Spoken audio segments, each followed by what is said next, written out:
सोबतच सर्व सन्माननीय पाहुण्यांना बॅच दिले लावण्यात येत आहे। सर्व मान्यवरांची सन्माननीय पाहुण्यांना नम्र विनंती करतो की त्यांनी दीप प्रज्वलन करून डॉक्टर बाबासाहेब आंबेडकर, संत तुकडोजी महाराज, संत गाडगे बाबा, स्त्री शिक्षणाच्या आद्य क्रांतिकारक सावित्रीबाई फुले दीप प्रज्वलन मान्यवरांच्या हस्ते होत आहे। छत्रपती शिवाजी महाराज,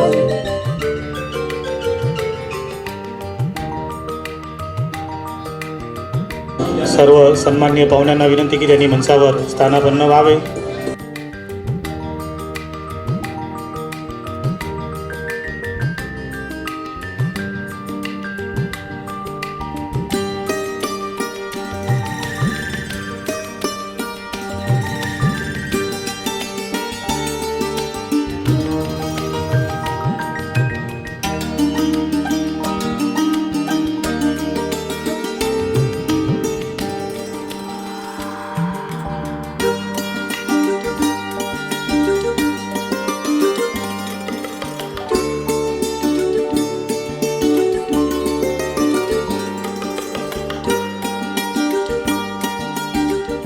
प्रमेला येडपाची त्यांना सुद्धा विनंती करतो की त्यांनी मंचावर येऊन स्थान ग्रहण करावे।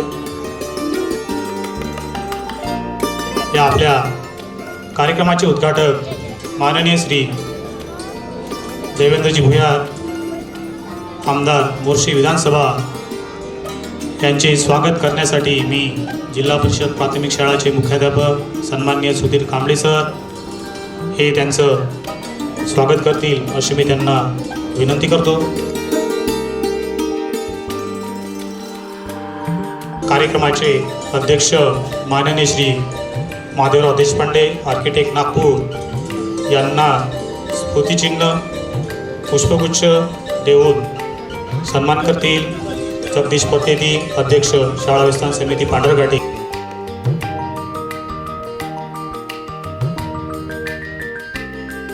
विशेष अतिथी म्हणून लाभलेले माननीय श्री श्रीधरराव सोलो, माजी जिल्हा परिषद सदस्य यांचे स्वागत करण्यासाठी मी आमंत्रित करतो आहे सुखदेवराव कोळाबे।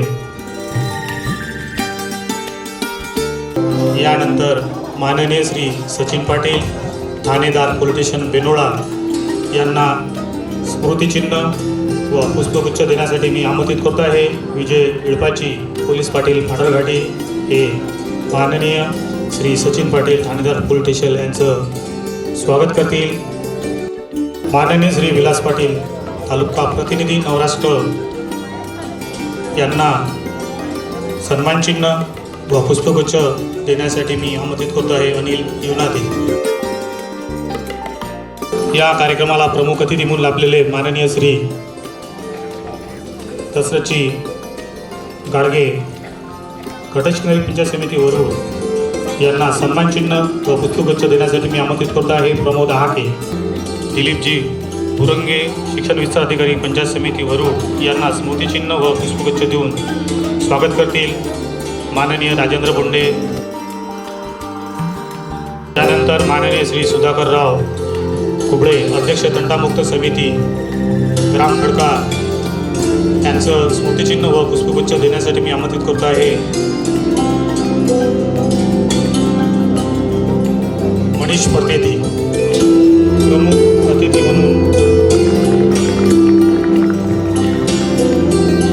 लाभलेले माननीय श्री नामदेवराव सानोत, अध्यक्ष क्रीडा अकादमी पांढरघाटी यांना स्मृतिचिन्ह व पुष्पगुच्छ देण्यासाठी मी आमंत्रित करतो आहे संदीप पतेती। माननीय श्री मनीष दिगेकर, माजी सदस्य राज्य अभ्यासगट बालभारती पुणे यांना स्मृतिचिन्ह व पुष्पगुच्छ देण्यासाठी मी आमंत्रित करतो आहे ओझाराम युनादे।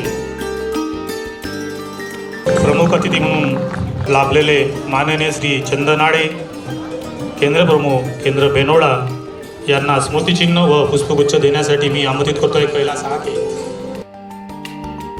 आजच्या या कार्यक्रमाची पार्श्वभूमी विशद करण्यासाठी मी आमंत्रित करतो आहे. आपल्या शाळेचे मुख्याध्यापक माननीय सुधीर कांबळे हे आजच्या या कार्यक्रमाची पार्श्वभूमी विशद करतील असे मी त्यांना विनंती करतो. स्वराज्याचे संस्थापक, नीतिमान, गुणवान, प्रजाहिते दक्ष, राजधुरंधर, जाणता राजा, शककर्ता छत्रपती शिवाजीराजे, भारतीय राज्यघटनेचे अद्वितीय शिल्पकार, महामानव परमपूज्य डॉक्टर बाबासाहेब आंबेडकर, मानवतेचे महान पुजारी संत तुकडोजी महाराज, तुमच्या आमच्या मनातील अज्ञानाचा केर कसा झाडून पुसून काढणारे निष्काम कर्मयोगी संत गाडगेबाबा, मा सावित्री, मा जिजाऊ, मा रमाई आणि तुमच्या आमच्या जीवनाच्या कल्याणासाठी ज्यांनी आपलं अख्खं आयुष्य वेचलं त्या तमाम विद्रोही संतांना मी अभिवादन करतो. विशेष म्हणजे मला थोडक्यात सांगायचं आहे की हा आजचा कार्यक्रम इतिहास घडवणार आहे. कारण आपल्या सर्वांसमोर जे पाहुणे उपस्थित झालेले आहे हे सर्व इतिहास घडवणारी मंडळी आहे. आपणा सर्वांना माहीत आहे देवेंद्र भाऊंचा इतिहास जो घडवला आहे त्यांनी, न भूतो न भविष्यती. त्यानंतर आमचे माधवरावजी देशपांडे साहेब आहे, माझे मित्र मनीष दिगेकर आहे जे राज्य अभ्यास गटामध्ये आणि राष्ट्रीय स्तरावर त्यांनी अभ्यासक्रमामध्ये काम केलेलं आहे. माझे गाडगे सर आहे, आदरणीय बुरुंगे सर आहे ज्यांनी राज्य पुरस्कार प्राप्त केलेला आहे. त्यामुळं ही सर्व जी मंडळी आहे ती इतिहास निर्माण करणारी आहे. आणि स्वर्गीय वामनराव केशवराव देशपांडे ही कला आणि क्रीडा अकादमी सुरू करतोय ग्रामीण भागामध्ये. आणि असा एक खेळ सुरू करणं आहे आमदार साहेब की ज्या खेळाला राष्ट्रीय स्तरापर्यंत आणि आंतरराष्ट्रीय स्तरापर्यंत सन्मान आहे. म्हणून मला आपणास विनंती करू इच्छितो की या खेळाला आपला जर राजाश्रय लाभला तर आम्ही धन्यता मानू.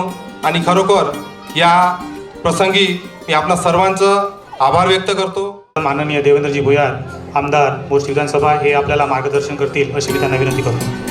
परमपवित्र भगवान बिरसा मुंडा, भारत माता, संत गाडगे महाराज, राष्ट्रसंत तुकडोजी महाराज, डॉक्टर बाबासाहेब आंबेडकर, जे शाश्वत महत्त्वाचा विकास आहे. सिंचन असेल, आरोग्य असेल किंवा त्याच्या पलीकडे शिक्षण असेल, हे फार महत्त्वाच्या बाबी आहे. त्या पूर्ण करण्यासाठी आपण बांधील असलो पाहिजे. कारण आता जीव ओतून इकडे कांबळेदादा शिकवायला लागले, सुधीरदास शिकवायला लागले, पण आधुनिक शिक्षणाची काळ जर नाही, काळाची गरज आहे. वेगवेगळं जग कुठे चाललं ना आम्ही कुठे चाललो याचं चिंतन करणं गरजेचं आहे. मग जगामध्ये चालणारं शिक्षण आम्हाला मिळालं पाहिजे. त्या भूमिकेतून काम त्या खऱ्या अर्थानं त्या लोकप्रतिनिधींना करून उभं केलं पाहिजे. त्यासाठी मला मतदारसंघातल्या BO साहेबांनी सांगितलं का आमदार साहेब आपल्या मतदारसंघामध्ये किमान 110 शाळा आहे आणि 165 शाळा आहे. या सगळ्या शाळेला डिजिटलायझेशन झालं पाहिजे ही भावना सगळ्या शिक्षण विभागानं माझ्याकडे व्यक्त केली. आणि डिस्ले नावाचे गुरुजी जे ग्लोबल शिक्षक आहे, आंतरराष्ट्रीय दर्जाचे शिक्षक आहे, त्यांच्या एका कार्यक्रमाच्या निमित्तानं या मतदारसंघातल्या मी 50 जिल्हा परिषद शाळा डिजिटलायझेशन करण्याचं काम सपाट्यानं चालू केलं. आज जवळपास 80%, 60 ते 70% शाळेचं काम पूर्ण झालं आणि थोड्या दिवसामध्ये राहिलेल्या शाळेचं सुद्धा काम मी पूर्ण करून देतो. तुम्ही माझ्याकडे प्रस्ताव द्या, BO साहेबांकडे प्रस्ताव द्या. 6 महिन्याच्या आतमध्ये तुम्ही असणारे 2 वर्ग आणि तुमचं 4-5 कॉम्प्युटर असं एक तुम्हाला कॉम्प्युटर लॅब प्लस डिजिटलायझेशन मी तुम्हाला 6 महिन्याच्या आतमध्ये करून देतो. परंतु गावात इडपाची ताईसारख्या MPSC होऊन MPSC UPSC पास होणाऱ्या पोरी, शासकीय हुद्द्यावर जाणाऱ्या पोरी, ज्यांनी शून्यातून विश्व निर्माण केलं. दुसरी पोरगी ताई आमची पोलीसमध्ये भरती झाली. हे खरं गावाचं वैभव आहे. हे गावासाठी गावाच्या हिताच्या दृष्टिकोनातून जे चांगलं करता येईल ते करण्याची आपली तयारी आहे. ज्येष्ठांचं मार्गदर्शन, बाळासाहेब असेल, सुधाकर मामा असेल, या सगळ्यांचं मार्गदर्शन घेऊन, राहुल भाऊ सारख्या युवकाचं सहकार्य घेऊन आणि त्यांच्यासोबत असणारे जे काही ग्रामपंचायतचे सहकारी आहेत त्या सगळ्यांचं सहकार्य घेऊन गावाच्या विकासासाठी आपण कधीही मागं पडणार नाही एवढंच अभिवचन या कार्यक्रमाच्या निमित्तानं देतो. तुझा घेतो, थांबतो. धन्यवाद.